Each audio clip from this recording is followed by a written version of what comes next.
Correct, एक में लिखा मूसलाधार बारिश, एकदम सही। So it's raining heavily cats and dogs, कि तुमको बिल्ली और कुत्ते बहते दिख रहे हैं, इतना तेज बारिश हो रही है। Okay, so it's really raining cats and dogs है। चिराग, छोटी इंग्लिश को बड़ा करो, इंग्लिश प्रैक्टिस करनी पड़ेगी रोज, vocabulary and all phrases. Okay नहीं, कैट एंड डॉग सुनाई दिया था, वो रेनिंग नहीं सुनाई दिया था तो। गुड। तुमको आए ना आए, कुछ एक्सक्यूजेस अच्छे आते हैं ना। नहीं चलो ठीक नहीं है। सही है। Okay, so SC quits man on, इतना कोई हार्दिक है, ही इज टाइपिंग आल्सो। अच्छा, he is typing for the chat box. मुझे ऐसा लग रहा है गेमिंग कर रहा है वो, इतना एकदम प्रो होके, और साइड में मेरे को सुन रहा है बस हेडफोन्स लगा के। इज इट दैट हार्दिक, और आर यू रियली लिसनिंग? तो उसमें ऐसे और इसमें ऐसे। ओके फाइन, चलो ठीक है। तो SC acquits man on death row over flawed proof, ये बहुत इंटरेस्टिंग केस है। गंभीर सिंह जो जी हैं यहाँ पे, जिनके अगेंस्ट केस हुआ, इन पे अपने फैमिली मेंबर्स, 6 फैमिली मेंबर्स को की हत्या करने का आरोप लगा था। 6 फैमिली मेंबर्स, क्यों? क्योंकि ये शायद 7वें इंसान थे, और घर में जो बाकी 6 लोग थे ये शांत हो गए थे। तो पुलिस ने इनको धर लिया कि तुम नहीं करा होगा, तुम नहीं मारा होगा। बट जो पुलिस का पूरा प्रोसीजर था, चेकिंग थी, जो भी इन्वेस्टिगेशन थी, वो बहुत फ्लॉड थी। वो कुछ एकदम से परफेक्ट नहीं थी कि उसमें सारे प्रूफ आ रहे हैं। तो importance of proof over presumption in criminal trials होना चाहिए, इनोसेंट अंटिल प्रूवन गिल्टी। इसमें क्या हुआ था, इन्होंने प्रूफ ओवर प्रिजम्पशन फोकस करा था। मतलब ये लोग प्रिज्यूम ज्यादा कर रहे थे, प्रूफ को उतना सपोर्ट नहीं दे रहे थे। तो क्या होने लगे, मेजर लैप्सेस को कोर्ट ने नजरअंदाज, सॉरी कोर्ट ने समझा कि बहुत मेजर लैप्सेस हो गए थे। फेलियर टू एग्जामिन की witnesses and collect proper forensic evidence. बस वो गंभीर वहां अंदर सो रहा होगा, बाहर सबकी डेथ हो गई, तो कहा कि इसी ने मारा है, यही सो रहा है, तो उसको धर लिया होगा। बाद में बोला गया कि prosecution fail to establish last seen theory और recover any weapon linking the accused. कुछ ऐसा मिला ही नहीं होगा। लास्ट सीन थ्योरी क्या हुई कि हाँ वो मिला था सबसे आखिरी में। तो SC reiterated that death penalty demands the highest standard of proof. जब 6 लोग की कोई हत्या करेगा तो डेथ पेनल्टी मिलेगी। तो गंभीर के लिए वो बात हो रही थी कि उसे डेथ पेनल्टी मिलना चाहिए। कोर्ट ने बोला भाई इतनी इन्वेस्टिगेशन तो करके लाओ कि मैं डेथ पेनल्टी दे दूँ। अब आपने ये वर्ड देखा होगा, death row. Death row, death penalty, death row, इनका मतलब क्या होता है? डेथ पेनल्टी जब मिलती है ना, उसके पहले डेथ रो चलता है। रो समझते हो? रो कॉलम, क्लासरूम में बैठते हैं कुछ होते हैं, तो वैसे जो रो होती है ना, वो रो में हम लोगों को खड़ा रखते हैं। ठीक है, ऐसे डेथ कॉन्विक्ट्स जो रहते हैं वो खड़े रहते हैं, फिर उन पे डिसीजंस आ रहे होते हैं। So death row is like a pause button, कि अभी तुम पॉज हो, तुम्हारी इन्वेस्टिगेशन चल रही है, सारे डिसीजन उसी के बेसिस पे आएंगे, फिर तुम डेथ पेनल्टी मिल जाएगी तुमको। तो डेथ रो के बाद क्या आती है? डेथ पेनल्टी आती है। ठीक है, गंभीर Singh versus state of Uttar Pradesh. या तो ये शक्ल से इतना गंभीर लग रहा होगा, एकदम सीरियस, ऐसे किसी ने खून कर दिया है ये, तो पुलिस बोली होगी हाँ यही है वो, इसको उधर लेते हैं, बैठ जाओ जी, और पकड़ लिया होगा। नाउ नेक्स्ट केस, ये वो वर्ड है जो थोड़े दिन पहले आप लोग खोज रहे थे, रेमिशन is a right not a favour. Supreme court ने ऐसा बोला। रेमिशन का मतलब होता है किसी की सजा को कम कर देना। रीजंस कुछ भी हो सकते हैं। कभी कभी प्रेग्नेंट लेडीज होती हैं, उनको सजा मिली होती है, बट जैसे ही बेबी बॉर्न हो जाता है, तो जैसे 1-2 साल की सजा होती है उसको 1 साल कर देते हैं, या फिर कुछ फाइन लगा देते हैं for the right of the baby, for the mother it's not right कि वो जेल में बने रहे, तो रेमिशन कर देते हैं। रेमिशन का मतलब क्या होता है? ऐसा मिशन जिसको शॉर्ट कर दिया गया है, ठीक है, फिर से रिवाइज कर दिया गया है, इसको तुम ऐसे समझ लो एक रिवाइज्ड मिशन। ऐसा है नहीं, मैं याद करने के लिए कह रही हूँ, कभी लाइफ में भूलने ना पड़े, कि मिशन पहले था कि उसको सजा देनी है, जेल में बंद रखना है। अब रिवाइज कर लिया उस मिशन को कि नहीं, हमको तुमको जेल में नहीं रखना है, थोड़ा कम करनी पड़ेगी सजा। तो यहाँ पे सुप्रीम कोर्ट बोलता है कि राइट है, फेवर नहीं है कि मैंने आज मैं सुबह उठा, मैंने बोला आज मैं इतनों पे फेवर करूंगा, रेमिशन दे दूंगा। ये एक राइट होता है, अगर आप एलिजिबल हो उस चीज के लिए तो आपको मिलना चाहिए। ठीक है, बस एक फॉर्मल रिक्वेस्ट होती है। It also ordered states without a remission policy frame within 2 months. तो states के पास, states की ये डिस्क्रिप्शन होता है कि वो एक अपनी रेमिशन पॉलिसी बना सकते हैं। अगर उन्होंने नहीं बनाई है तो सुप्रीम कोर्ट ने बोला 2 महीने का टाइम मिल रहा है, बनाओ। और बोला गया ये कॉन्स्टिट्यूशनल राइट है, एक प्रिविलेज नहीं है। सिर्फ ऐसे high class society, south Bombay, south Delhi वाला प्रिविलेज नहीं है कि उन्हीं को रेमिशन मिलेगा। It's for everybody. It requires clear, fair and consistent application. ठीक है? Even in the absence of an application, prison authorities must evaluate convicts' eligibility based on behavior, rehabilitation and legal needs. अगर आप अच्छा व्यवहार करते हैं, आप वहाँ पे सच में अपना दिखा रहे हैं कि मुझे पश्चाताप हो चुका है, मैं बेटर हो चुका हूँ, तो आपको रेमिशन मिल सकता है. ठीक है? रेमिशन must be considered suo motu by the authorities. तुम्हारा फेवरेट वर्ड वापस से यहाँ पे आ चुका है. ऐसा नहीं होता कि आप बार बार रिक्वेस्ट कर रहे हो वहाँ पे जेलर से या जो भी कि मेरे को प्लीज छोड़ दो, प्लीज छोड़ दो, मम्मी के पास जाना है, पापा के पास जाना है. You can't do that. वो अथॉरिटी खुद सोचती है कि नहीं अब सही है, अब तो अच्छा बर्ताव कर रहे हो, तुमको छोड़ा जा सकता है. ठीक है? It's a legal right, it's a constitutional right, not a privilege. Next case, full penetration not needed for rape under POCSO. ये बहुत इंपॉर्टेंट लॉ है. इसके अंदर कोई धरा जाता है ना तो उसकी लाइफ खत्म मानी जाती है. खत्म. नॉर्म्स मीन क्या होता है दीदी? नॉर्म का मतलब होता है एक रूल बन जाना. इसको लिखते हैं. ये वर्ड तुमको बहुत आता होगा यूज. जैसे अभी भी हमने जब वो रणवीर वाला केस डिस्कस करा था तो हमने ऑब्सैनिटी पे बोला कि जनरल यूज बन चुका है कि गाली गलौज करना. तो गाली गलौज एक नॉर्म बन गया है कि हाँ एक्सेप्टेंस मिल गई है उसकी. ठीक है? नॉर्म होता है जनरल. अब आई तुम लोग को आवाज कि क्या हो रहा है? नहीं आई? बादल गरज रहे थे. कैट्स एंड डॉग्स के पहले वाला प्रोसीजर हो रहा था. चलो ठीक है.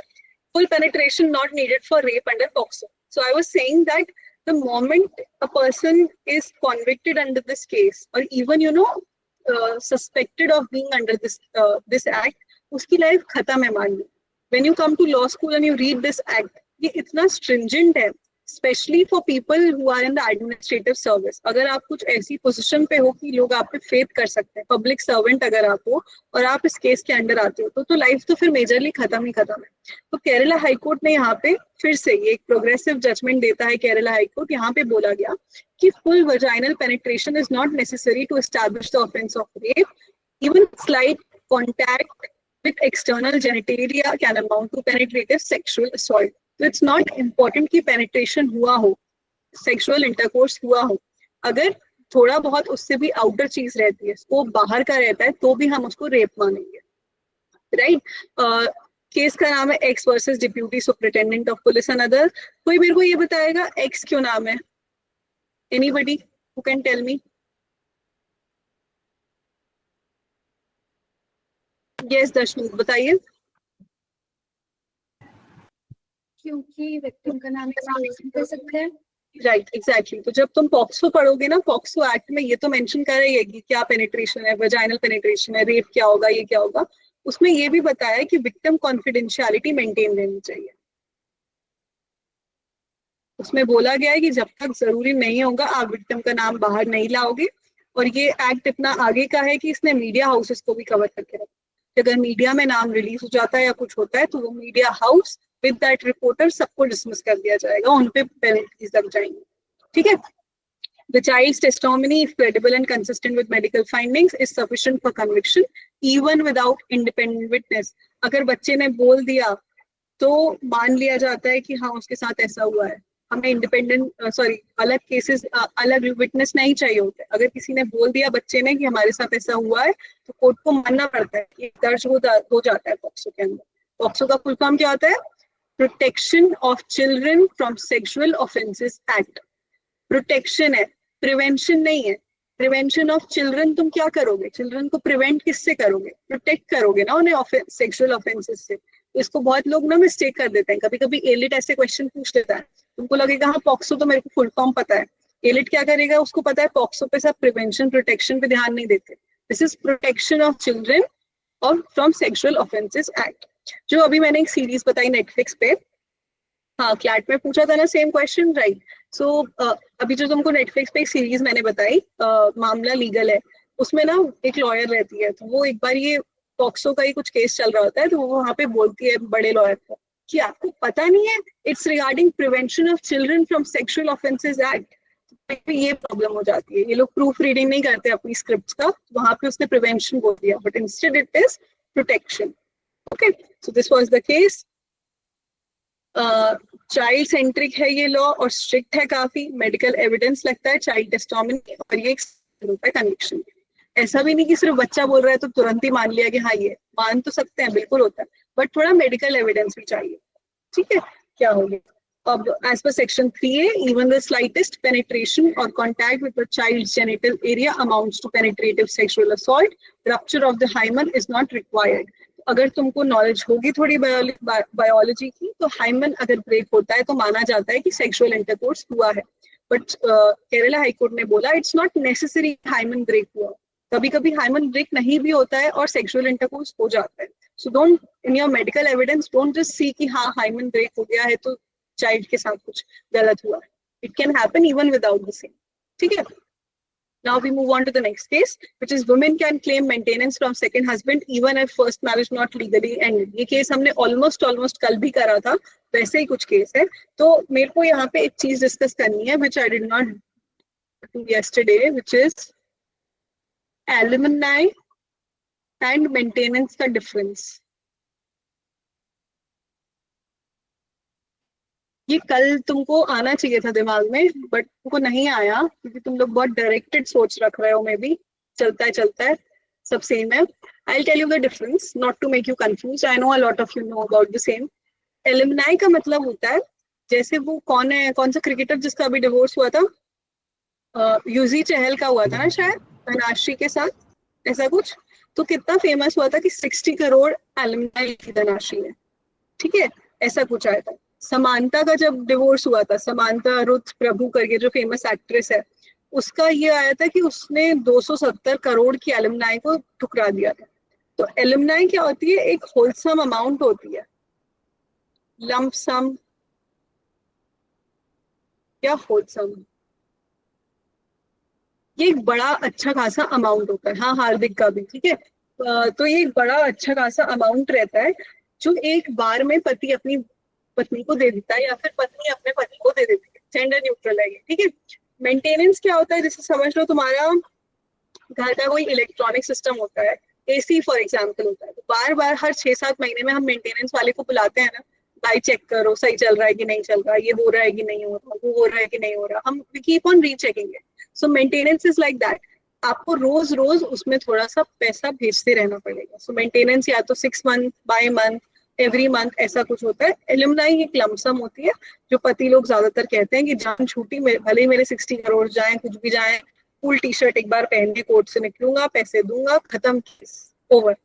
ठीक है, अगर तुम कॉन्टेक्स्ट समझ रहे हो मेरा किसकी तरफ इशारा है. तो मेंटेनेंस होता है जो आपको बार बार देते रहना पड़ता है. ठीक है. तो ये केस में यही हुआ था कि women can claim maintenance from second husband even if first marriage not legally ended. अब यहाँ पे बात ना थोड़ी ऐसी थी, तुम्हारा क्या बोलते हैं, लड़के जाग जाएंगे, मेलिज्म करने लगेंगे, not even a word but I would say. कल भी किसी ने पूछा था कि फर्स्ट मैरिज में भी जरूरी नहीं हो, ये नहीं हो, पता हो उसको, फिर भी उसने शादी कर ली हो. तो यहाँ पे बात आ रही है कि ठीक है, अगर जो सेकंड पति है उसको पता है कि वाइफ की ऑलरेडी शादी हो गई थी, फिर भी उसने क्या बोलते हैं शादी कर ली, तो उसको मेंटेनेंस देना पड़ेगा. This is another case. Yesterday we discussed another case. इसमें तुम इंपॉर्टेंट समझ लो एलिमनाई और मेंटेनेंस के बीच का डिफरेंस क्या होता है, बिकॉज 100% तुमको लीगल रीजनिंग पैसेजेस आ सकते हैं, उसमें ये पूछा जा सकता है. So that's all for today. I think सब कुछ हमने अच्छे से कवर कर लिया. किसी को कोई डाउट है? हाँ, बताओ क्या डाउट है. हाँ दीदी, जैसे कि हमको पता है एलिमनाई मेंटेनेंस में डिफरेंस तो पता चलेगा, लेकिन दीदी सुप्रीम कोर्ट ऐसे भी तो कर सकती, धनाश्री वर्मा कमा सकती थी. मैं ऐसे तो नहीं बेरोजगार है, लेकिन इंडिया में ऐसा भी लॉ अप्लाई होना चाहिए, जो वुमेन अगर डिवोर्स हो चुका है, वो खुद कमा रही है, तो हस्बैंड को कुछ ना लो. क्योंकि एक आप वर्किंग वुमेन, आप कमा रही हो, आप हस्बैंड भी कमा रहे, तो आपको पैसे नहीं मिलने चाहिए. क्योंकि ऐसा एक केस था कि ओल्ड ऑफरेंस में, जैसे कि पेरेंट्स चले जाते हैं ओल्ड ऑफरेंस में, तो बच्चे उनको 10-20 हजार महीना दे देते, तो फिर ये तो रॉन्ग है. आपको पेरेंट्स को पैसे नहीं दे रहे, आपको वाइफ को 4-5 करोड़ दे रहे हैं मंथली, तो उल्टा ही सिस्टम है ना. आप मेरे को एक बात बताओ कि धनाश्री को 60 करोड़ रुपीज मिले, ये कहाँ लिखा है? ये तो बस न्यूज रिपोर्ट्स कहती है. उसको सही में मिले नहीं मिले. 4.75 CR मिले थे धनाश्री में. 60 करोड़ का रूमर्स फैले गए थे, मतलब 4.7 CR मिले थे. फिर एक मतलब सुप्रीम कोर्ट, हाँ 4.7 CR मिले उसको, धना को. सुप्रीम कोर्ट सिर्फ ये नहीं देखता कि उसको पैसे मिल रहे हैं, वो इंडिपेंडेंट वुमेन है, ये है वो. तुम ये भी देखो, जब ये केस चल रहा था या उनका डिवोर्स हो रहा था, जितना धनाश्री ने फेस करा होगा, हमें नहीं पता डिवोर्स में किसकी गलती थी, किसने डिवोर्स चाहा, किसकी प्लानिंग थी, क्या नहीं था. जितना धनाश्री ने सहा क्या उतना यूजी ने सहा? We don't know. पब्लिक का परसेप्शन देखोगे तो धनाश्री के कमेंट्स तुम जाके देख लो और यूजी के कमेंट्स तुम जाके देख लो, उसकी शायद सेकंड गर्लफ्रेंड भी बन गई है, मैं बस एक अप्रोच बता रही हूँ। But people are behaving very lovingly towards him. Dhanashree के कमेंट्स में अभी भी ये वही होगा, इतने करोड़ लेके भाग गई, ये भाग गई, वो भाग गई।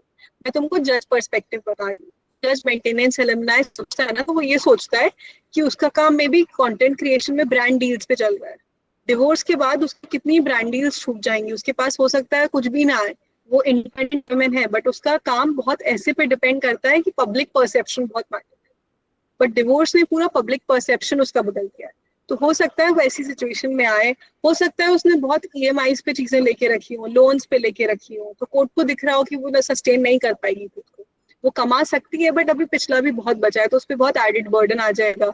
और ऑलरेडी डिवोर्स हो रहा है, इट्स अ मेंटल टॉर्चर और एट वंस। तो कोर्ट ने इसीलिए दिया, उसको सिर्फ वन साइडेड अप्रोच में नहीं रखा। करो कि कोर्ट ऐसा भी कर सकता था, ये भी कर सकता। ओके, शी दीदी इज इसमें यूजिंग। एक और डाउट दीदी इसमें एक और डाउट आता है, जैसे कि मतलब कि हार्दिक पांड्या का भी रूमर्स हुआ था कि आपको वाइफ को आधी प्रॉपर्टी देनी पड़ेगी मतलब एट डाइवोर्स में।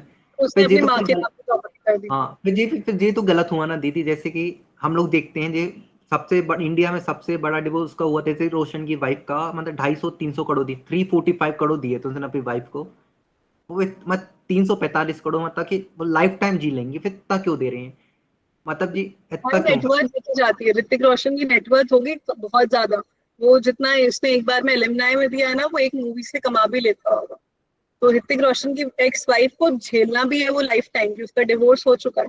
आई गेट इट कि वो फ्री का पैसा मिल रहा है ऐसा लग रहा है तुमको, बट जब कोर्ट देखता है ना, जब मेंटेनेंस निकालता है, उसके पीछे भी मैथ्स होती है, रीजंस होते हैं कि ऐसा क्यों है क्या नहीं है। So don't be so hardcore कि इतना पैसा दे दिया, ये दे दिया, वो दिया। बहुत सारे ऐसे भी केसेस देखोगे जहाँ विमेन मेन को पैसे दे रही है। तुम मेरा एक दो बार सुन लो कि मेरे घर में जो मेड आती हैं, जो हेल्पर होती हैं, सपोर्ट स्टाफ होती हैं, उनके हस्बैंड एक दिन का 800-900 रुपए कमा रहे होते हैं, but they are spending that money in just drinking. अब उनका डिवोर्स होगा तो उनकी वाइफ जो है, वो तो महीने का 7-8 रुपए कमा, 1000 रुपए कमा रही है, ठीक है। वो उनका हस्बैंड सिर्फ पीने पाने में उड़ा रहा है।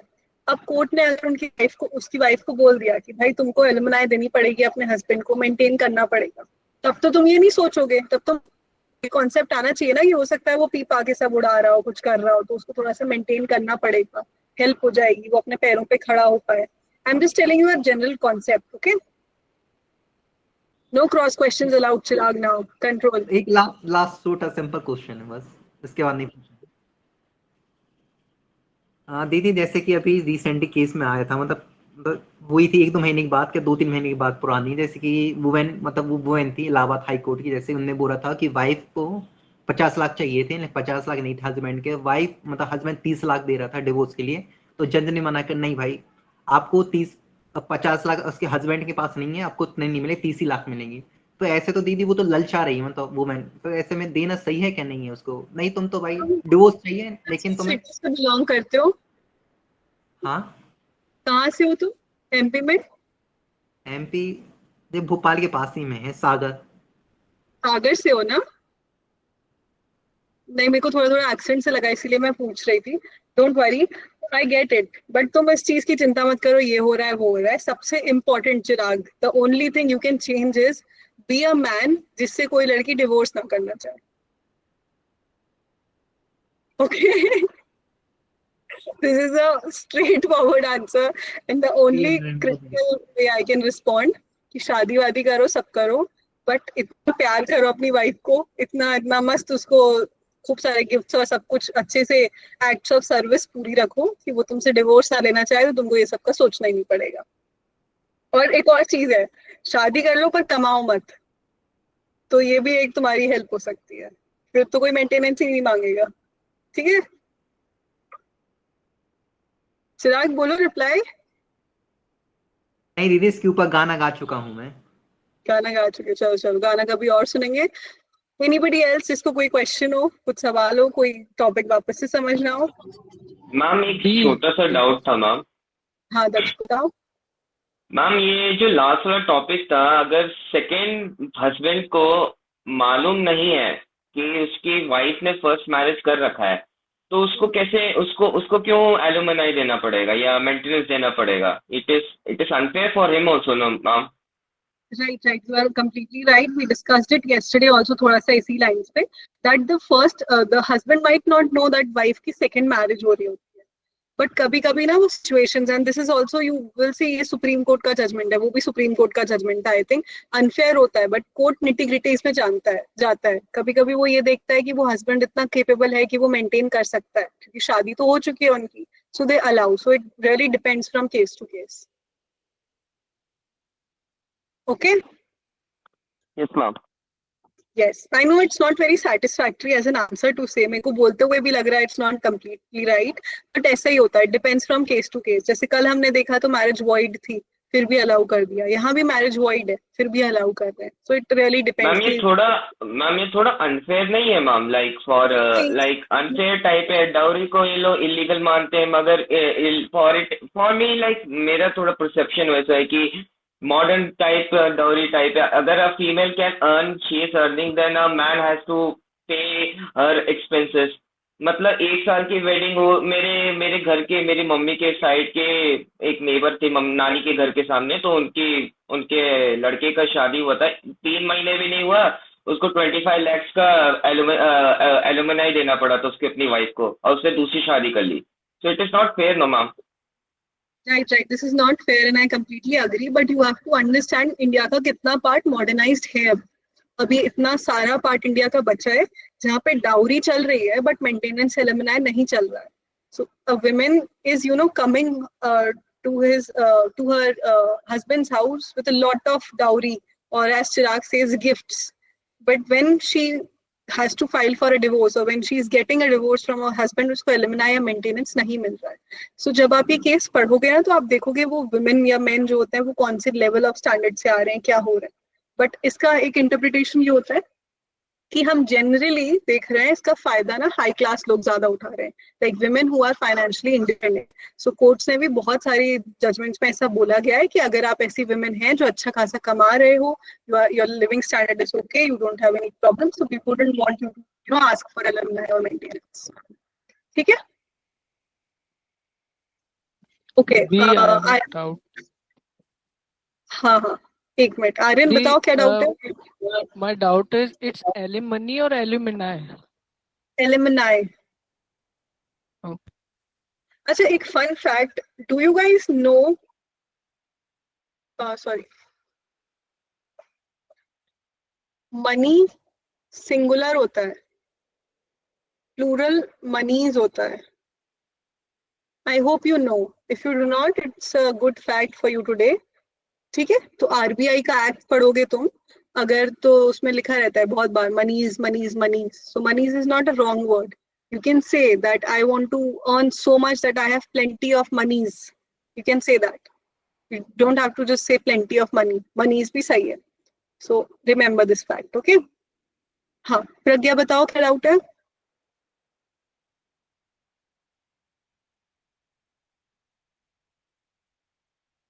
I think she lost.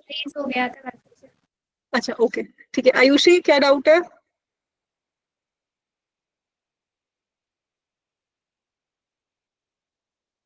बताओ आयुषी क्या डाउट है.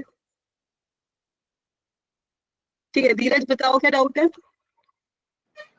मैम, मेंटेनेंस के वक्त अगर हस्बैंड का जॉब या फिर फाइनेंशियल कंडीशन सही ना हो तो उस पर कोई केस वगैरह तो नहीं होगा? नहीं, केस नहीं होता. I just switch off the recording. Just क्या बोलते हैं, मैं उसकी अगर सिचुएशन नहीं होती तो बोला जाता है कि अपनी सिचुएशन बेटर करो. तो इट्स वेरी सैड. तुम भी मतलब मेल भी बहुत फेस कर रहे होते हैं mental health issues and everything. I am completely in support of that. But court ना एक मानता है कि मेन के लिए सोसाइटी थोड़ा ज्यादा एक्सेप्टिंग होती है, नॉट फॉर विमेन. विमेन अगर डिवोर्सी है तो उसको सिर्फ उसका नाम भी सिनोनिम हो जाता है डिवोर्सी का.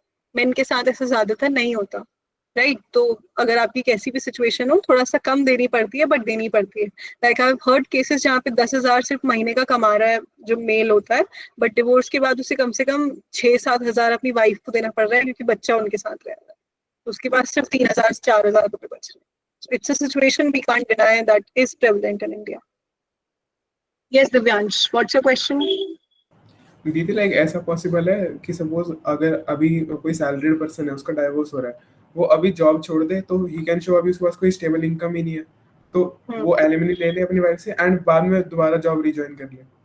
नहीं, ऐसा होता है कि जॉब छोड़ने के बाद भी ना वो देखते हैं कि उस इंसान का सीवी कितना स्ट्रांग है, उसे नेक्स्ट जॉब मिल सकती है नहीं मिल सकती, सेविंग्स कैसी हैं, लोन्स कैसे हैं, उसकी फैमिली बैकग्राउंड कैसा है, कभी कभी घर का भी तो कितना पैसा होता है, वेल्थ होती है, हेरिडिटरी वेल्थ है, ये सब तो कोर्ट ये सब कुछ देखता है। तो तुम चिंता मत करो, जो जजमेंट तुम सिर्फ वन लाइनर्स पढ़ रहे होते हो कि एलुमनाई दे दी, मेंटेनेंस दे दी, वो इन जनरल बहुत कुछ मैथ्स के साथ गए होते हैं, इकोनॉमिक प्लानिंग के साथ गए होते हैं, right Hardik?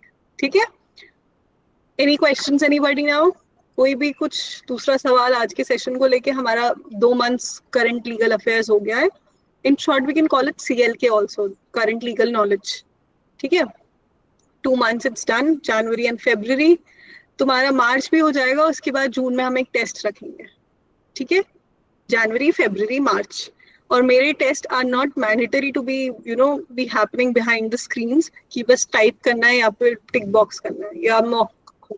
I would like you to be present here and I'll ask you questions. तो जो तुम होमवर्क्स लिखते हो ना, उसको सीरियसली लिया करो। मैं कुछ भी पूछ सकती हूँ किसी से भी, लोकस स्टैंडाई का मतलब क्या होता है, रेस जुडिकाटा क्या होता है, ये क्या वो क्या।